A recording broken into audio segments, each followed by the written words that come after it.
हिमाचल के बागवानी और राजस्व मंत्री जगत सिंह नेगी ने भाजपा पर आरोप लगाया है कि चाहे भारी भरकम कर्ज प्रदेश की जनता पर चढ़े जाने की बात हो या फिर हिमाचल में अब तक सदी की आई सबसे बड़ी आपदा में केंद्रीय मदद की बात, प्रदेश की भाजपा नेता सिर्फ झूठ बोलकर लोगों को गुमराह कर रही है। उन्होंने बर्फबारी में सरकार की तैयारियों के पूरा होने की बात कही। जगत सिंह नेगी ने कहा कि लंबे इंतजार के बाद प्रदेश में हुई बर्फबारी को राज्य के किसान बागवान के लिए फायदेमंद है। उन्होंने कहा कि ये बर्फबारी गर्मियों के में पानी की किल्लत को भी दूर करेगी। बर्फबारी के बाद जनजातीय इलाकों में एवलांच के खतरे से बचने और अवरुद्ध सड़कों की बहाली के लिए सरकार तैयार है। वहीं भाजपा द्वारा सरकार के कामकाज को लेकर उठाए जा रहे सवालों पर जगत सिंह नेगी ने कहा कि हिमाचल में भाजपा के नेता झूठ बोलकर लोगों को गुमराह करने की राजनीति कर रहे हैं। उन्होंने कहा कि प्रदेश पर 75,000 करोड़ का कर्ज छोड़ा है। उन्होंने कहा कि आपदा में आम जनता ने सरकार को मदद दी, लेकिन केंद्र को भेजे गए 12,000 करोड़ में से सिर्फ 633 करोड़ राज्य को मिले हैं, जो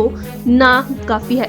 इस बार प्रदेश में लंबे अरसे से जो है सूखे की स्थिति बनी हुई थी, परंतु पिछले कल जो प्रदेश के बहुत सारे इलाके में बर्फबारी और निचले क्षेत्रों में भारी बरसात हुई है, उसका निश्चित तौर पे जो है बागवानों और किसानों को तो फायदा हुआ ही हुआ है।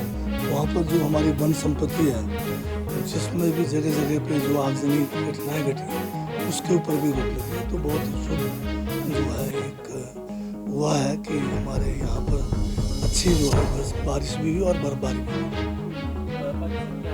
आप बात कर रहे हैं, अभी तो हम बर्फ के इंतजार में थे, तो बर्फ के आने के हम जो है खुशियाँ मना रहे हैं, परंतु ये बर्फबारी जो है हर साल होती है और अब जगह जगह पे खासकर जिन जगहों पे कोई हमारे जो है हिम संकलन की घटनाएँ होती हैं, जैसे अवलांचेज होते हैं, तो उन जगह पे प्रिकॉशनरी उसके लिए जो है प्रशासन की तरफ से हमने पीछे मीटिंग भी की थी और प्रशासन को चुस्त और दुरुस्त रखा गया है। कोई ऐसी घटना घटेगी तो उसको तुरंत जो है राहत के लिए हम बंद नहीं है। आज की तारीख में जो है रास्ते बंद, बर्फ पड़ने पे तो शिमला में भी अभी 3-4 घंटे जो है आपने देखा होगा यहाँ यातायात जो है दुरुस्त नहीं हुआ, जबकि कम बर्फबारी।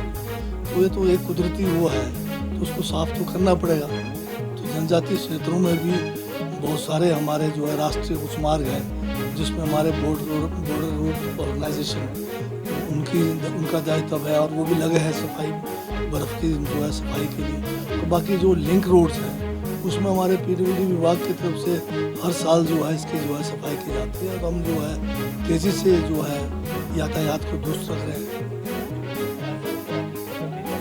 बीजेपी का एक एजेंडा है कि झूठ बोलो, बार बार झूठ बोलो और लोगों को गुमराह करो। अब जयराम जी के साथ आफत यह है कि 5 साल का उनका जो प्रशासन था उसका तो वो हिसाब देते नहीं है। 75,000 करोड़ का कर्जा वो छोड़ के गए, 12,000 करोड़ का कर्जा या जो देनदारी है हमारे जो कर्मचारियों का, उसकी वो बात नहीं करते हैं। तो 1 साल के अंदर अगर आप पिछला जाएंगे तो हमने कांग्रेस की जो 1 साल का कार्यकाल रहा, संघर्ष वाला भी रहा और चुनौतीपूर्ण भी रहा। संघर्ष इसलिए करना पड़ा हमें, जो है केंद्र की कोई मदद हमें जो है आपदा में नहीं मिली, पूरा प्रदेश आपदा में फंसा रहा। इतनी ज़्यादा त्रासदी हिमाचल में पहले कभी नहीं हुई।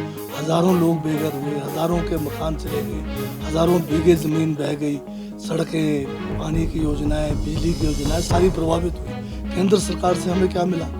जब अगस्त के महीने में जब हमें भारी मदद की ज़रूरत थी, 200 करोड़ रुपये मात्र मिला। उसके बाद अभी जो है 3-4 हफ्ते पहले जो है बाकी 433 करोड़ की घोषणा की, जिसमें से 300 कुछ करोड़ आए। तो 633 करोड़ रुपए कुल केंद्र ने जो 12,000 करोड़ हिमाचल का नुकसान हुआ उसके एवज में दिया है, जो उनके मुंह में जीरे के बराबर है। बल्कि हमारे हिमाचल प्रदेश के जो जनता है, जिसमें हमारे बच्चे हैं छोटे छोटे, जिन्होंने अपने जो है सेविंग्स में से भी जो है मुख्यमंत्री राहत कोष में योगदान दिया है, हमारे जो है महिलाओं ने योगदान किया है, हमारे नागरिकों ने योगदान किया है, हमारे बहुत सारे इंडस्ट्रीज ने योगदान किया है। 250 करोड़ रुपए तो लोगों ने जो है राहत में दिया, इतनी त्रासदी को देखते हुए दिया। इतना पैसा कभी जो है लोगों की तरफ से जमा नहीं हुआ सरकारी खाते में।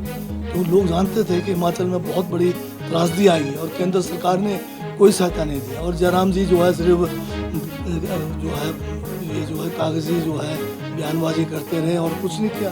केंद्र में इनकी सरकार है, एक पैसा वो लेके नहीं आए। और यहाँ तक कि इन लोगों का मुझे लगता है कि जो कर्ज की जो लेने की एक सीमा होती थी हर स्टेट के लिए है, वो हिमाचल को घटा दिया इन्होंने, जानबूझ के घटाया ताकि हिमाचल को और आर्थिक जो है कंगाली की तरफ धकेलें।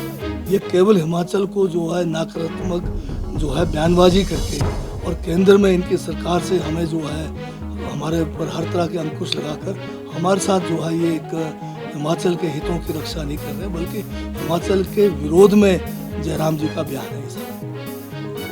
उनका कहना तो वादे पूरे हो रहे हैं। आप बताइए, ओपीएस का वादा पूरा नहीं हुआ, रोजगार का वादा क्या पूरा नहीं हुआ?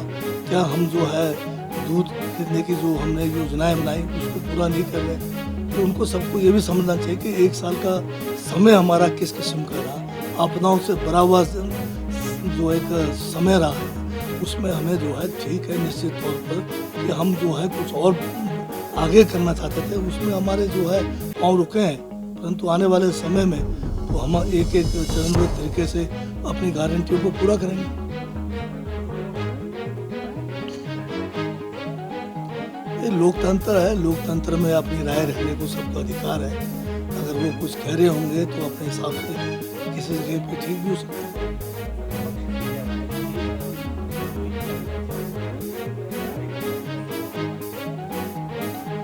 अब विपक्ष तो हर तरह की कोशिश करेंगे और ये मुंगेरी लाल के हसीन सपने भी देख रहे हैं, क्योंकि इनका तो काम ये है कि चुनी हुई सरकार को गिराना।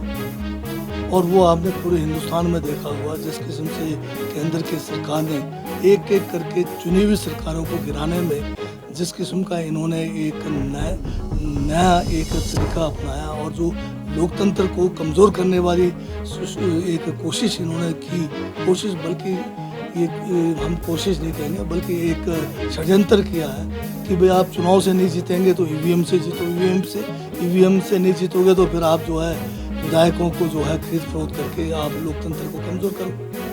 तो ये तो उस किस्म के सपने देख ही रहे हैं। अपने घर में झांक के देखें उधर क्या हाल हो रहा है। वहाँ तो जो है लोकतंत्र तो अंदर ख़त्म हो गया, 2 लोग इनकी पार्टी चला रहे हैं, बाकी वहाँ पर जो है परिवारवाद जो है भाजपा में आज जो है चरम पर, जिसका ये विरोध करते थे, आज इनके जो शीर्ष नेता है उनके परिवार के लोग जो है सभी बड़े बड़े संस्थाओं में पार्टी में छाए हुए हैं।